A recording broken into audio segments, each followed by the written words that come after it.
Revenge can consume people completely, turning ordinary individuals into calculating predators, willing to destroy lives over perceived wrongs. When that obsession meets opportunity, the results are often devastating. In this video, we're looking at 6 individuals whose thirst for vengeance led them to commit horrific acts of murder.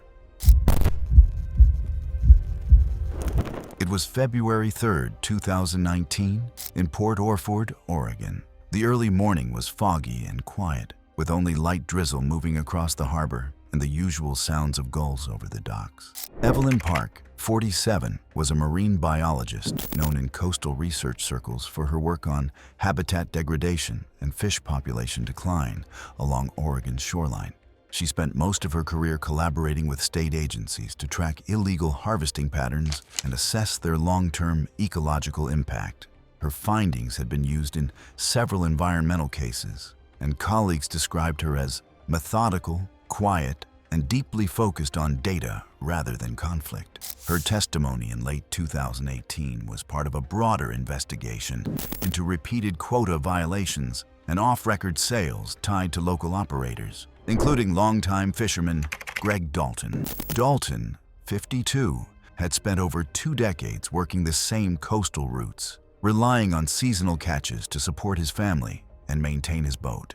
When federal investigators began monitoring irregular landings from his vessel, Dalton saw the inquiry as an inconvenience, not a threat. Park's testimony, which relied on recorded population declines and matched harvest anomalies to Dalton's activity zones, played a central role in confirming the violations.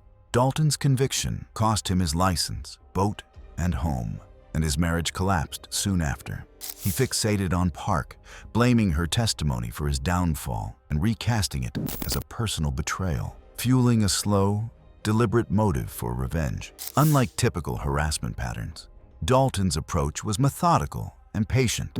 He spent weeks studying Park's research schedule by monitoring marine biology department announcements and harbor activity logs. He learned that Park conducted solo water sampling trips on the first Tuesday of each month, always departing between 7 a.m. and 7:30 a.m. Dalton's plan required intimate knowledge of Park's boat and routine.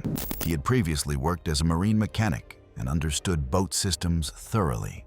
Rather than confronting Park directly, he chose to intercept her at sea where no witnesses would be present. On February 3rd, Park departed alone to collect water samples from a research buoy located in 120-foot deep water 4 miles offshore. Following her standard research protocol, she logged her departure time as 7:15 a.m. in the Marina Register. At 8:30 a.m., a commercial fisherman observed Park's vessel adrift, with the engine idling and no one visible on deck. Coast Guard responders arrived within 45 minutes and found Park's body floating 300 yards from her boat. The boat's deck contained scattered research equipment, a broken marine radio, and bloodstains concentrated near the stern area. Investigation revealed Park had been struck multiple times with a metal winch handle. 5 weighted crab pots, each weighing approximately 50 pounds, connected by 60 feet of marine-grade line, were found secured to Park's ankle with heavy-duty marine shackles. 2 marina workers later reported seeing Dalton loitering near Park's slip shortly before sunrise. Tool marks on the winch handle and metal components of the shackles matched implements found in Dalton's truck.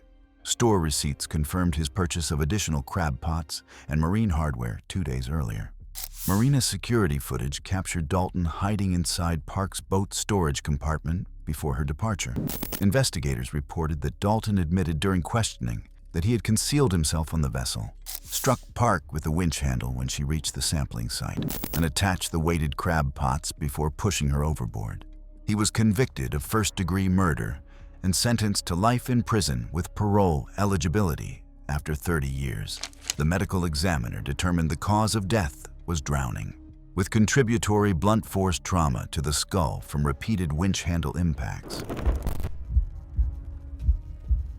It was September 22nd, 2016, in Riverside, California. The early morning was quiet, and nothing in the neighborhood seemed out of place when a house fire suddenly began to spread through a single-story home. David Martinez, 39, a municipal code enforcement officer with 12 years of experience, had recently cited Steve Chen, 41 for operating an unlicensed auto repair business in his residential garage. The citation resulted in Chen being forced to shut down his business and pay substantial fines during a neighborhood compliance sweep. The enforcement action occurred during Chen's daughter's graduation party, which he was hosting in his driveway. Martinez arrived with a full inspection team and police backup, forcing Chen to shut down both the party and his business operations in front of 60 family members, neighbors, and his daughter's friends. Chen's humiliation was compounded by the public nature of the enforcement. Neighbors who had previously respected Chen as a skilled mechanic witnessed him being cited and forced to close his business. The incident was particularly devastating because Chen had been operating the business for 8 years without complaints. He viewed Martinez's enforcement as deliberately timed to cause maximum embarrassment during his family celebration. Chen's escalation took the form of systematic vandalism rather than direct confrontation. He began by spray painting accusations of harassment on Martinez's inspection truck at various job sites. The vandalism escalated to slashing tires, breaking windows, and leaving threatening messages. Chen's campaign expanded to Martinez's home. He threw rocks through windows, poured paint on the driveway, and scattered garbage across the lawn during nighttime hours. Each incident was designed to create the same public embarrassment that Chen's family had experienced. The vandalism pattern continued for 6 weeks, with Chen becoming increasingly bold. He began timing his attacks to coincide with Martinez's work schedule, ensuring maximum psychological impact. Chen studied Martinez's routine to identify the most vulnerable times for property damage. Chen's final escalation occurred when he learned that Martinez lived alone and worked predictable hours. Chen identified the basement window vulnerability during one of his surveillance sessions and decided to escalate beyond property damage to direct action. At 2:45 a.m., Chen entered Martinez's residence through the unsecured basement window. Gasoline was systematically distributed throughout the first floor, with particular concentration near doorways and windows. Chen used lightweight wooden chairs and furniture items to create obstacles at both exit doors. After igniting the accelerant, Chen exited through the basement window. The fire spread rapidly through the gasoline-soaked first floor, creating intense heat and smoke that filled the upper level where Martinez was sleeping. Martinez attempted to exit through both doors, but found them blocked. He broke his bedroom window, but collapsed before escaping due to smoke inhalation. Fire department personnel arrived within 8 minutes, but found the structure fully engulfed. Martinez was pronounced dead at the scene after firefighters reached his location 20 minutes later. The medical examiner later determined the cause of death was acute smoke inhalation with carbon monoxide poisoning. Investigation revealed gasoline residue throughout the first floor and clear evidence that both exit doors had been intentionally obstructed. Fire investigators noted chair placement patterns inconsistent with normal household use, indicating deliberate blockage. A security camera 2 houses down captured Chen walking toward Martinez's property around 2:40 a.m., moments before ignition. Gasoline residue was detected on Chen's shoes and clothing at arrest, and cell tower data placed him within a 3-mile radius during the ignition timeframe. He was convicted of first-degree murder and sentenced to life in prison with parole eligibility after 30 years. It was November 14, 2015, in Pisgah National Forest, North Carolina. Dawn was cold and still, with a thin layer of frost settling over the trees, typical conditions for peak deer hunting season. Mark Thompson, 42, a licensed hunting guide with 15 years of experience, had recently been guiding Billy Garrett's 17-year-old son on his first deer hunt when Thompson's negligence led to a serious hunting accident. Thompson had positioned the teenager in an unsafe tree stand that collapsed, causing severe injuries.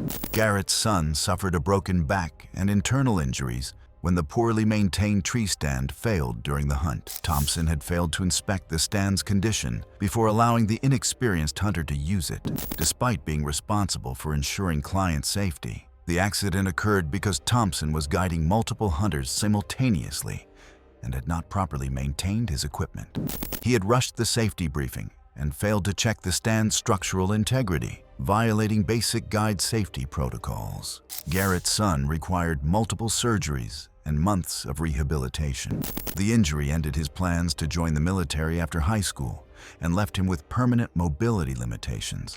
Medical bills exceeded $200,000, creating severe financial strain for the family. Thompson's incident report portrayed the accident as an unforeseeable equipment failure, rather than acknowledging his failure to maintain and inspect the tree stand. Garrett, 48, viewed Thompson's report as dishonest and an attempt to avoid liability for his son's injuries. Rather than direct confrontation, Garrett chose to attack Thompson's safety in the same environment where his son had been injured. He viewed Thompson's negligence as having violated the basic trust that clients place in professional guides. Garrett's plan emerged from his intimate knowledge of Thompson's hunting locations and his desire to create a situation where Thompson would experience the same sudden danger that his son had faced due to equipment failure. Tool mark analysis confirmed that the primary load-bearing beam of Thompson's permanent tree stand had been cut 60% through with a handsaw consistent with one recovered from Garrett's truck. The cut was positioned to weaken the beam while maintaining temporary stability under static load. At 5:30 a.m., Thompson climbed into the tree stand. When he shifted his weight to observe movement below, the weakened primary beam failed, immediately overloading the secondary support. Thompson fell 18 feet, landing among tree roots with the platform falling on top of him. A nearby hunter heard the collapse and found Thompson conscious but unable to move his legs. Emergency services were contacted, but Thompson died from internal injuries before evacuation. The medical examiner later determined the cause of death was internal hemorrhaging and spinal cord trauma from the fall, combined with crushing injuries from the collapsed structure. The remote location delayed paramedic arrival by 22 minutes. Investigators reviewed Thompson's recent incident history and noted the earlier hunting accident that had severely injured Garrett's son, placing Garrett on their initial list of persons of interest. Another individual familiar with the area later reported seeing Garrett's truck parked near Thompson's stand 2 days earlier, at a time when no hunts were scheduled. Investigation revealed deliberate saw cuts and matching sawdust in Garrett's truck. Stolen trail cameras and the handsaw were recovered from Garrett's residence. Garrett was convicted of murder and sentenced to 25 years in prison. It was March 8, 2018, in the industrial district of Baton Rouge, Louisiana. The afternoon was warm, heavy, and still inside the enclosed buildings, typical of the area's dense industrial corridors. Angela Foster, 36, an environmental consultant specializing in industrial facility assessments, had recently discovered that Tom Broussard, 41, a plant manager she had been dating for 8 months, had been using their relationship to obtain advance information about upcoming environmental audits at his facility. Foster learned about Broussard's deception when she discovered that he had been sharing her audit schedules and methodologies with other plant managers in the region. Broussard had been using their relationship to help multiple facilities prepare for environmental assessments, undermining the effectiveness of Foster's work. The betrayal extended beyond professional misconduct. Foster realized that Broussard had initiated their relationship specifically to gain access to environmental compliance information.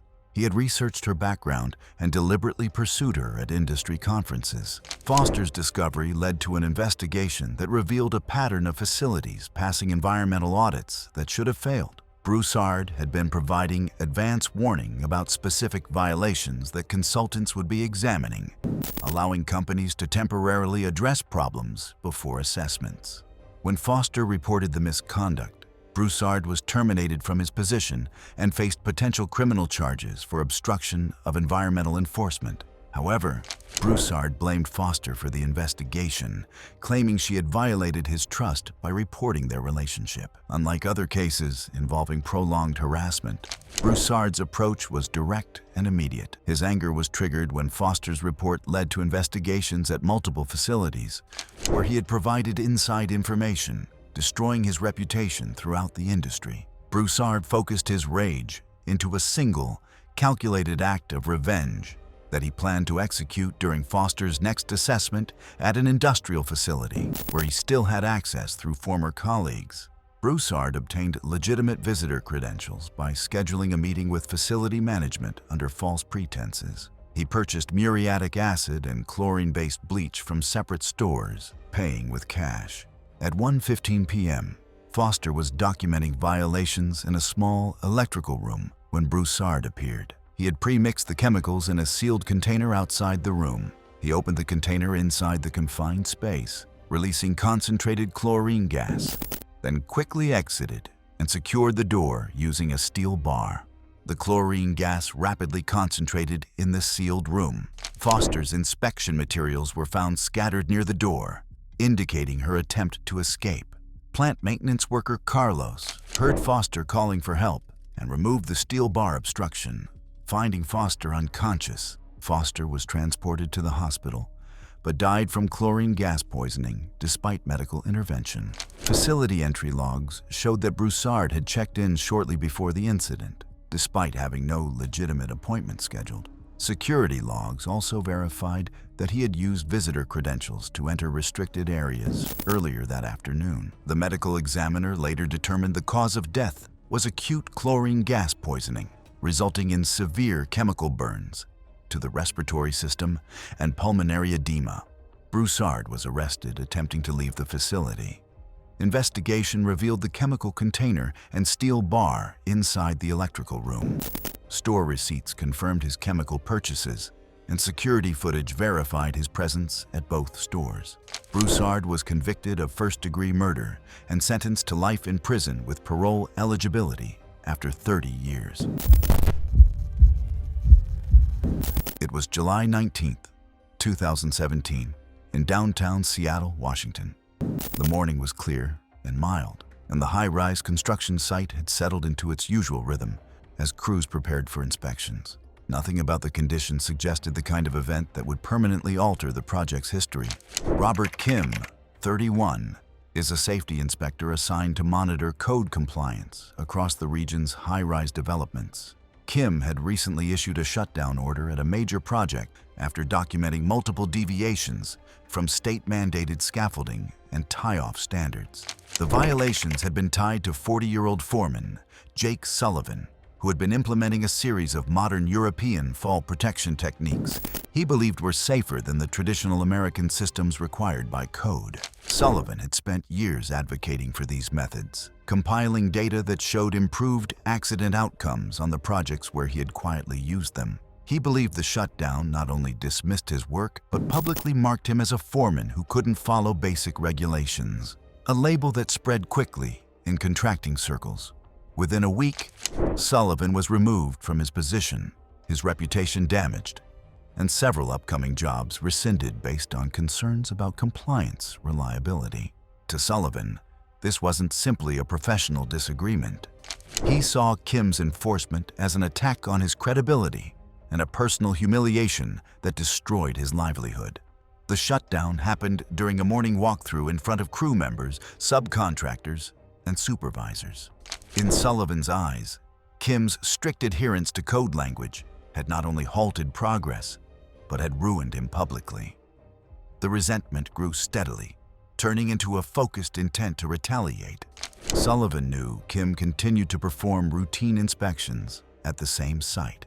Drawing on his familiarity with the project's layout, he identified a section of exterior scaffolding where Kim often photographed structural connectors. Over several evenings, when the site was inactive, Sullivan used retained access from a previous project assignment to enter restricted floors. He selectively loosened a series of anchor bolts and tie-in brackets along a 20-foot span at the 8th floor level. The section remained stable under light static load, but was critically weakened at its primary connection points. On the morning of the incident, Sullivan positioned himself on the 9th floor deck with a sledgehammer.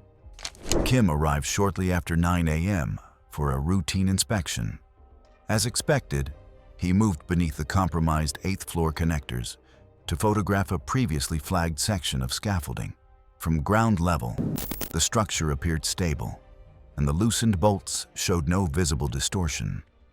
Standing directly underneath gave Kim the only clear upward angle needed to document the tie-in spacing for his report. When Kim stepped directly into position, Sullivan delivered multiple sledgehammer strikes to the final load-bearing bolts. The compromised connections failed in sequence. The scaffolding section detached and dropped as a single mass, striking Kim before collapsing across the lower deck. Worker Mark Wilson, who was preparing equipment nearby, heard the impacts and saw Sullivan holding the sledgehammer. He immediately called emergency services while attempting to reach Kim through the debris. Kim suffered catastrophic blunt force trauma and was pronounced dead at the scene. Paramedics confirmed that the structural collapse had caused fatal chest injuries and severe internal damage. Investigators later identified deliberate tool marks on the loosened connectors. Access logs confirmed Sullivan had used outdated credentials during off hours, and security footage placed him on the 9th floor shortly before the collapse. Wilson's eyewitness account matched the physical evidence. Sullivan was arrested the same day, convicted of first-degree murder, and sentenced to life in prison with parole eligibility after 25 years. It was October 12, 2016, in rural Kansas. The afternoon was dry and still, the kind of weather that let grain dust linger inside poorly ventilated storage buildings. Paul Anderson, 17, a scholarship student from a low-income family, had been systematically bullied by Jake Morrison, 18, a wealthy farming family's son, for over 2 years. Morrison's bullying included physical intimidation, social exclusion, and public humiliation. Students later told investigators that Morrison frequently mocked Anderson's clothes and part-time job in front of others. Several classmates also reported that Morrison's behavior became more aggressive after Anderson was selected for a state academic competition that both had entered. The situation reached a breaking point when Morrison's bullying became physical. During a brutal incident in the school parking lot, Morrison and several friends cornered Anderson, pushed him to the ground, and kicked him repeatedly while recording the assault on their phones. The video spread across student group chats within hours and was reposted on several accounts. Anderson filed a report with school administrators, but records show that Morrison received only a short suspension. Several staff emails later obtained during the investigation referenced concerns about community pressure related to Morrison's family. Recovered phone records showed Anderson researching Morrison's weekend duties at the grain elevator and reading articles on grain dust hazards and ventilation failures. Investigators later found plastic sheeting over several vents and an exhaust fan switched off. Tool marks on control panels indicated he had attempted to reduce airflow and raise dust levels inside the bin, though not all systems were successfully disabled. Security footage captured Morrison arriving at 2:44 p.m. Minutes later, both he and Anderson were seen entering the main storage area. Investigators noted signs of a brief struggle near the access ladder, along with disturbed dust patterns leading into the bin. Tool impressions on the exterior hatch suggested it had been pulled shut from the outside, indicating Anderson intended to remain outside before the ignition occurred. Fire investigators concluded that airborne grain dust had accumulated to hazardous levels due to reduced ventilation and active conveyor movement. Burn patterns indicated an ignition occurred near the hatch, consistent with an open flame. The resulting pressure wave traveled through the enclosed space, triggering a localized deflagration inside the bin. Damage patterns showed that the ignition produced a pressure surge strong enough to blow back through openings near the access platform. Anderson was found just outside the hatch, indicating he had remained close to the ignition point. Investigators determined that he was fatally injured by the outward flash and pressure wave as the deflagration expanded inside the bin. A neighboring farmer observed smoke and called emergency services. Emergency responders arrived within 15 minutes, but found the grain bin severely damaged by an internal explosion. Both Anderson and Morrison were pronounced dead after firefighters gained access to the structure. Investigators documented sealed vents, a manually disabled exhaust fan, and a lighter recovered near the hatch area. Both teens' phones contained the earlier assault footage and Anderson's recent searches related to grain dust hazards. Tool marks on several access panels confirmed deliberate interference with safety components. Following the incident, the grain facility was temporarily closed pending safety inspections and required retrofits. The school district initiated an internal review after the assault footage circulated publicly, and Anderson's family later filed a civil claim regarding prior reports of bullying. At the time of the case summary, the claim was still in early proceedings. The medical examiner listed Morrison's cause of death as thermal injuries and blast trauma consistent with an internal grain dust deflagration. Anderson's injuries matched an outward pressure wave originating from the hatch area, and his death was classified as accidental during the commission of a homicide. The case was formally closed after the findings were released. Thanks for watching. Want to watch more? Click on your screen now.